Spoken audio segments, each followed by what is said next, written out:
За 10 сарын өмнө бид нар парламентын төвхөнд 23 цаг уралдаж хамтарсан засгийн газрыг шөнөдөл хүртэл уралдаж байгуулсан. Тэгээд эргээд жил өрөхгүй хугацаанд эргээс хөгжиж байгаа нь харамсаж байна. Нэгдүгээрт.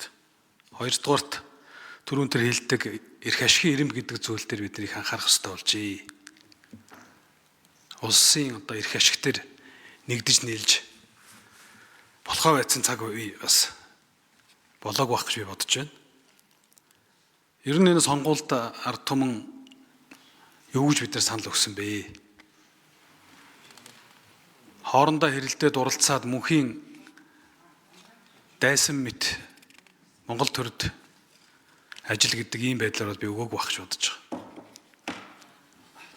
Зарим хүмүүст бол одоо ингээ мөнхийн хэрүүлтэй байж байвал их сайхан би юуны хянаад одоо шүүмжээ загаа болов гэж харагддаг баг. За хоёрдугаар 126 парламент ер нь бол энэ 126 бүтэхгүй 76-аас ялгаа алга гэдэг ийм мессежийг бас аз талдуура өгöd байгаа хүмүүсийг би харахад бол тэнд хэн хаанаас өгöd вэ гэдгийг харахад бас их сонир дүр зур харагдаад байгаа. Өөрөөр хэлбэл 80 гаруй шинэ гишүүн ороод ирсэн. Үгэнд ордог нэг цөөхөн байна. Эднийг ухаад үзэхээр ашиг сонирхол гэдэг зүйлд барьж авах нэг цөөхөн байгаа юм байна гэдэг байдлаар. За 3 дугаарт Ерөнхий сайдын өгсөн өргөдлөөс харахад хамтарсан мөрийн хөтөлбөрөөр бид нар чинь сая батлаад бас удааг байгаа. За энэ мөрийн хөтөлбөр маань одоо магадгүй манай арчилсан ном маань одоо бид нар нэгэнт одоо хамтрахгүй юм чинь гараад одоо бид нар санал өгөхгүй тэргээд одоо ийм байдалтай харж байгаа. Би бас харамсаж байна. Яадаг ч юм ер нь альва зүйл эхлэхтэй биш ер нь дуусахтаа бол байдаг. Тэр утгаараа бас энэ хамтарсан мөрийн хөтөлбөрээр яах болж байна. Ерөнхий сайдаас ч гэсэн би бас энийг тодруулж хэлээсэй гэж бодож байна. Энэ мөрийн хөтөлбөрийн бараг 4 жилийн мөрийн хөтөлбөрийн 50 орчим хувь нь ардын намынх, 30 гаруй 40 орчим хувь нь бол одоо арчилсан намынх, 20 орчим хувь нь одоо хүн нам гэдэг одоо ингээд хамтраад зураад за бусад намууд ч гэсэн санал өгч ирсэн. Тийм учраас энэ тал дээр бас бид нар эргээд бодох хэрэгтэй. Энэ бол тоглоом биш. 90 гаруй хувийн одоо шийдсэн. За 3 дугаарт бид нар энэ баялаггүй ч байсан болоосаа гэж бодох үе ирж байна. Баялагын хараал гэж энийг хэлдэг гэсэн. Хэд их баялагтай байгаа тахаар түүний нэрх шиг гэсэн хүмүүсийн зодоо эцэстээ төр улсыг ард иргэдээс нь холдуулдаг. Төрийнх нь нэрх мэдлийг одоо оролцож эхэлдэг. Тийм учраас бол одоо саяны асуусан, хариулсанаас харахад би ноцтой зүйлүүд яригч гэж бодож байна. Монголын одоо энэ баялагын зодооноос болоод төрийн доктортой байхгүй асуудал сүүлийн 30 жил явж ирсэн байна. Одоо бүр хурцдах ийм байдал маань эргээд ирлээ гэж. Уулны хоосыг хитгэж байсан хамтраад одоо бид нар аль талдаа бол одоо зөв зүйл дээр их нийлж байна да. Танхимын уур амьсгал засгийн газрын ч гэсэн одоо ажлууд бас урагштай явах нь даа гэж бодож байсан. Тэгээд харамсалтай нэм зүйл боллоо. Тийм учраас энэ улс төр бизнес хоёр хоорондоо жоохон зайтай байсан дээр үсттэй. Зарим талаар бол одоо хит ойрхон бүр алсуур бол бүр хит хайхтар оролцсон юм байна гэж одоо би бас дүгнэлтэнд харах гэдэг.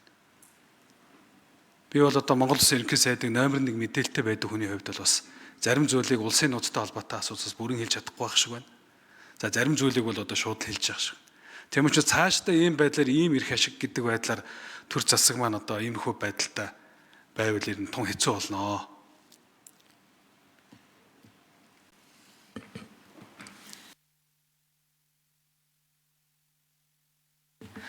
Ерөнхий сайд оюун эрдэнэ микрофон юу гээ?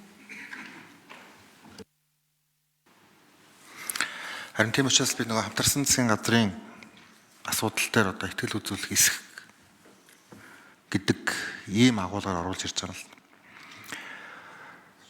Намуудын сайн хөтөлбөрүүдийг аваад урт хугацааныхаа бид нар бодлогын төлөвлөлтөнд яаж хийх вэ гэдэг аргачлалаа хийгээд ингээд нэг явж байгаа инерцээ алдуулчихгүйгээр ингээд явах нь бол цаг хугацаа л хожно л доо. Цаг хугацаа хожно. Өнөөдөр Монголд болохгүй байгаа зүйл зөндөө байгаа. Бусад улсууд ч гэсэн бас бүтэн болсон зүйл бага аль ч улсад шүмжлэлтэй л байгаа. Гол нь бидний хувьд тууштай, төлөвлөгөөтэй явж ижил одоо А зэгээс Б зэгт хүрнэ үү гэхээс биш. бүх зүйлийг одоо ингээд за энийг чи ингэж тэрийг ч тэгчих гэснээр бол асуудал бас шийдэгддэг юм билээ. Шийдэгддэг юм бил. Тодорхой байдал сайн зүйлийг авчирсан улс орон маш бага. Тийм учраас бидний хувьд одоо хадгалаад энэ нийслэл дээр явж байгаа нэг тулын хурдны зам.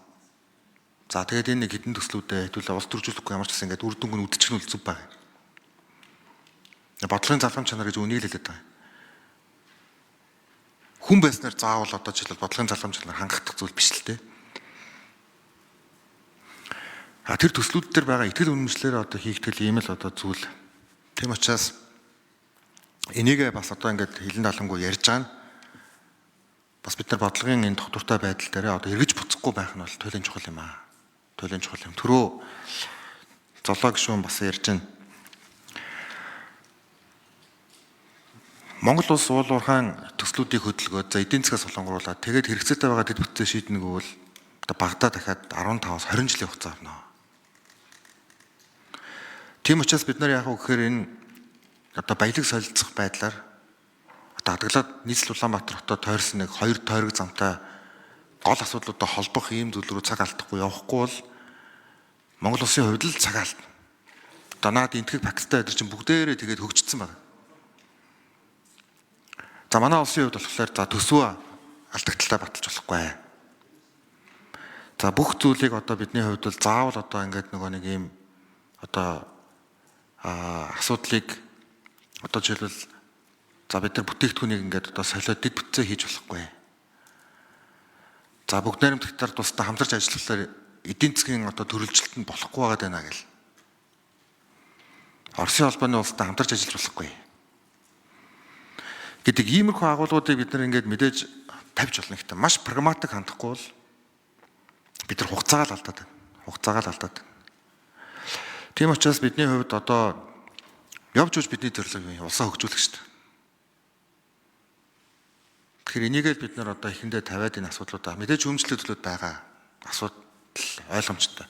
Маргааш өөр засгийн газар бүрдсэн ч тэнцээ шүүмжлэл байна. Нөгөөд төр дахиад өөр засгийн газар бүрдсэн ч тодорхой хэмжээний шүүмжлэл байна. Дэлхий үлд явааж юм биш шүү дээ. Бидний одоо хөгжсөн гэж одоо боддог Америкийн нэгдсэн улсад ч асуудал байна. Солонгос улсад ч асуудал байна. Японд ч асуудал байна. Хаасаагүй засаглалын ямарл болж байна. Харин ч манай улс энэ ковид Орос Украины дайны дундуур бол бас их аятайхан гарцсан шүү. Чангалгаар чангатдаг гэдэг шиг.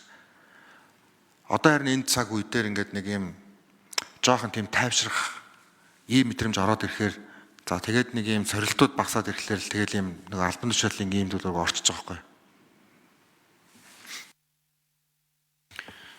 За, Профессор Наран Баяр гişүн асуулт асууя.